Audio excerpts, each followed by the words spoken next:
mes bien-aimés, soyez bénis encore en ce nouveau jour que Dieu nous accorde. Avant de commencer notre méditation du jour, j'aimerais vous rappeler juste un instant de ne pas oublier de vous abonner à la chaîne, de mettre un pouce bleu, un commentaire et de partager autour de vous pour qu'un plus grand nombre soit béni. J'aimerais aussi vous rappeler que vous pourrez trouver toutes les informations pour nous contacter ou pour soutenir notre ministère en description sous la vidéo. Et comme vous pouvez le constater, aussi sur le bandeau déroulant qui défile en cet instant tout au long de la vidéo. Et maintenant, nous allons nous laisser conduire par le pasteur dans la méditation du jour. Soyez encore puissamment bénis, mes bien-aimés. Bonjour mon frère, bonjour ma sœur, nous sommes le 28 novembre. Nous arrivons tout doucement à la fin de cette année. J'espère que tu n'es pas triste, mais je veux te dire que nous avons prévu de bonnes et excellentes solutions pour l'année prochaine. Alléluia. Et ça va être une surprise pour tout le monde. Amen. Luc chapitre 5 verset 17 nous dit « Et la puissance du Seigneur se manifestait par des guérisons. » Et le titre du message d'aujourd'hui est « La puissance a un but ». Je me souviens d'un témoignage d'un homme de Dieu qui avait reçu la révélation passionnante à propos de la puissance de Dieu. Un samedi soir, il exerçait son ministère dans une église. Pendant que les fidèles chantaient, il était assis sur l'estrade. Tout à coup, une vague de puissance descendit dans la petite salle et traversa son corps. Il aurait pu se lever d'un bond en hurlant, mais il ne le fit pas. Il garda son sang-froid. On continua à chanter et cette vague de puissance se répandit sur toute la foule. Une troisième fois, cette puissance s'est déversée sur moi de nouveau, raconta-t-il. J'aurais pu hurler, courir ou sauter ou tous les trois ensemble. J'ai dû littéralement tenir le banc avec mes mains pour rester assis. Il me semblait que j'allais être emporté. Il dit au Seigneur, « Je sais que tu dois avoir un but pour tout. Ceci au-delà du désir que j'ai de crier et de me réjouir en toi. Je crois aux acclamations, mais personne d'autre ne l'a fait maintenant. Ils chantent tous. Quel est le but ?» À ce moment-là, le portail de l'église s'ouvrit et quelqu'un fit entrer une dame dans une chaise roulante. Il la regarda pendant qu'on lui fit descendre l'allée pour l'installer presque en face de lui. L'Esprit de Dieu m'a expliqué « Sers-toi de cette puissance pour ceci. » Et me voilà au beau milieu des cantiques, me levant pour déclarer en la désignant « Sœur, levez-vous et marchez au nom de Jésus. » Dieu m'est témoin. Elle s'est levée et elle est sortie de sa chaise. Il apprit plus tard qu'elle était dans cette chaise depuis plusieurs années. Elle avait eu 2 attaques d'apoplexie et était restée paralysée. Selon les médecins, elle devait être ainsi jusqu'au jour de sa mort. Mais la voilà se promenant le long de l'allée. Alléluia. Mon frère, ma soeur, c'est ce qu'on dit ici cette semaine-ci. Waouh, moi je suis chaud boulette, comme on dit ici en Belgique. Je suis chaud boulette parce que, encore une fois, ça vient contredire les médecins. Je bénis les médecins, mais je bénis encore plus Dieu. Amen. Quand les médecins disent, pour toi c'est stop. Et Dieu dit, vas-y, lève-toi, marche, Amen. cours, danse, Amen. chante au nom de Jésus. Alléluia. Oh, sois béni mon frère, ma soeur. Nous voyons mon frère, ma soeur, que chaque fois que l'être humain dit stop, c'est là que Dieu agit. Et c'est la même chose avec nous, mon frère, ma soeur. Quand nous essayons de savoir le pourquoi du comment Dieu va faire, comment Dieu... Tu dois, mon frère, ma soeur, tu dois t'imaginer chaque fois que tu te poses des questions de comment Dieu fait, Dieu vient près de toi, il s'assied, il croise les bras et il te dit, quand tu as fini, tu me le dis. Dieu ne nous a pas demandé de comprendre, mon frère, ma soeur. Dieu nous a demandé de croire, point. Amen. Et rien d'autre que de croire, mon frère, ma soeur. Tous les miracles dans la Bible, on l'a déjà dit et répété dans cette émission, on ne peut pas les expliquer. On ne peut pas. Amen. Dieu nous demande de croire.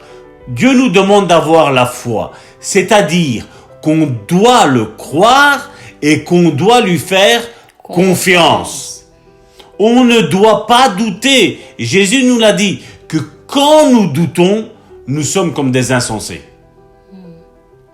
Mon frère, ma sœur, es-tu un ou une insensée? Non! Nous avons la ferme conviction que Dieu veut guérir, Amen. que Dieu veut ressusciter, que Dieu veut sauver, que Dieu veut délivrer, mon frère, ma sœur. Amen. Je vous le dis, l'autre jour, j'entendais les chaînes de la maladie se briser, tomber par terre, mon frère, ma sœur. Amen.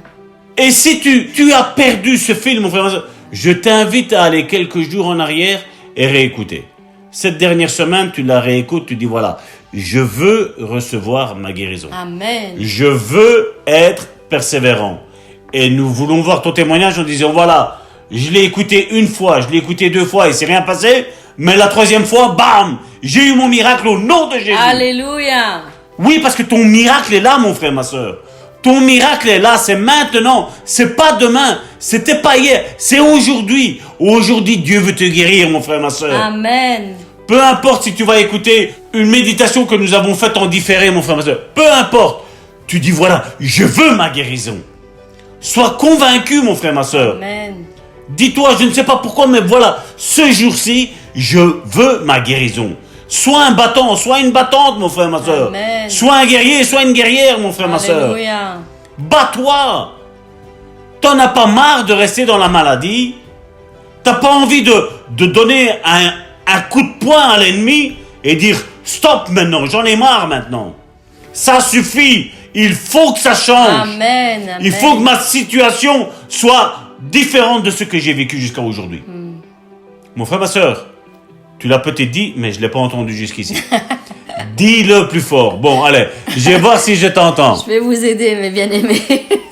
Ça suffit, je veux sortir de ma maladie. Il faut que ça change aujourd'hui. Bon, je l'ai entendu un tout petit peu. Donc, mon frère, ma sœur, crie à plein gosier. Amen. Là où tu es. Si on te prend pour un fou, tu dis, c'est pas grave. Tu dis, c'est à cause du pasteur Salvatore. Il me fait faire des folies, le pasteur Salvatore. Soyez bénis, mon frère et ma sœur, et recevez votre guérison. Parce que aujourd'hui, c'est ton jour. Comme disent les Anglais, this is your day. Alléluia. Qu'il est fou, le pasteur. Je suis sûre qu'ils doivent bien rigoler, nos bien-aimés. Encore aujourd'hui, je crois qu'on va leur mettre la joie dans Amen. le cœur. Et vous savez pourquoi, mes bien-aimés? Parce que la joie de l'Éternel est notre force. Amen. Voilà ce que nous dit la parole. La joie de l'Éternel est notre force. Dans Néhémie 8:10, il est dit « Ne vous affligez pas ». Ne vous affligez pas, car la joie de l'Éternel sera votre force. Voilà pourquoi bien souvent nous manquons de force, nous sommes abattus, nous sommes découragés, parce que la joie de l'Éternel n'est pas dans notre cœur, ne monte plus dans notre cœur. Nous avons laissé la tristesse, nous avons laissé la douleur, la maladie, les symptômes, la souffrance prendre le dessus. Nous nous sommes laissés oppressés par l'ennemi et la joie s'est enfouie. Mais aujourd'hui, je voudrais vous dire, mes bien-aimés, reprenez votre joie. Reprenez votre joie, affichez un large sourire sur votre visage, car la joie de l'Éternel est votre force. La parole de Dieu nous dit aussi dans Proverbe 17:22 qu'un cœur joyeux est un bon remède, mais un esprit abattu dessèche les os. Voilà pourquoi nous restons dans l'oppression de notre maladie. Reprenons notre joie et faisons comme il a été dit dans cette méditation. Ce frère s'est mis à danser, à chanter. Oui, nous devons reprendre notre force, notre joie devant l'Éternel, et rien ne nous sera impossible. Quand l'ennemi nous voit bondir de joie, pensez-vous qu'il soit heureux? Et bien sûr que non, il sait qu'il a eu une défaite sur nos vies lorsqu'il nous voit heureux, lorsqu'il nous voit être confiants en l'Éternel. Amen. Zacharie 2,10 nous dit ceci, mes bien-aimés, pousse des cris de joie, pousse des cris d'allégresse et réjouis-toi, fille de Sion, car voici, je viens et j'habiterai au milieu de toi, dit l'Éternel. Pousse donc des cris de joie, réjouis-toi avec des chants de triomphe, fille de Sion, fille de l'Éternel, fils de l'Éternel. Exulte de joie, laisse la joie s'exprimer en toi, ne la retiens pas, laisse-la s'exprimer, pousse des cris de joie devant l'Éternel ton Dieu, car il vient avec puissance, il vient pour te faire justice, il vient te rendre ce qui t'est dû, il vient te donner ta récompense, il vient exaucer tes prières et tes supplications. Pousse donc des cris de joie devant l'Éternel, fils et filles de Sion, car il vient avec puissance et autorité. Il va anéantir toutes les oppressions de l'ennemi sur ta vie et il va te rendre une vie en abondance, une vie pleine de joie. Il a des plans de paix et de bonheur pour toi, un avenir et de l'espérance. Ne l'oublie pas, car l'Éternel ton Dieu ne t'a pas oublié devant sa face. Il t'a gravé dans la paume de sa main. Jamais il ne t'oublie. Quand il pose les regards sur la terre, il cherche de son regard tous ceux dont le cœur est tout entier à lui, pour les soutenir, pour les bénir, pour les exaucer. Mon frère, ma sœur, réjouis-toi devant l'Éternel et pousse dès maintenant des cris de joie. Déclare-le avec moi, je crois que la puissance de Dieu se manifeste pour me guérir. Je le crois et je veux déjà me réjouir. Je veux me moquer de l'ennemi qui a eu une défaite sur ma vie. Maintenant, je sais que l'Éternel a pitié de moi et qu'il manifestera ma guérison au nom puissant de Jésus-Christ. Je veux libérer ma foi. Je veux libérer ma confiance en Dieu et recevoir ma guérison. Et dès à présent, je veux me jouir de tous les bienfaits que l'Éternel a en réserve pour moi. Je bénis l'Éternel au nom puissant de Jésus-Christ. Et je lui dis déjà merci pour tout ce qu'il va faire dans les heures à venir au nom puissant de Jésus-Christ. Mes bien-aimés, soyez bénis au-delà de tout ce que vous imaginez ou même pensez au nom puissant de Jésus-Christ. Quant à nous, nous nous retrouvons demain pour une nouvelle méditation. Soyez bénis.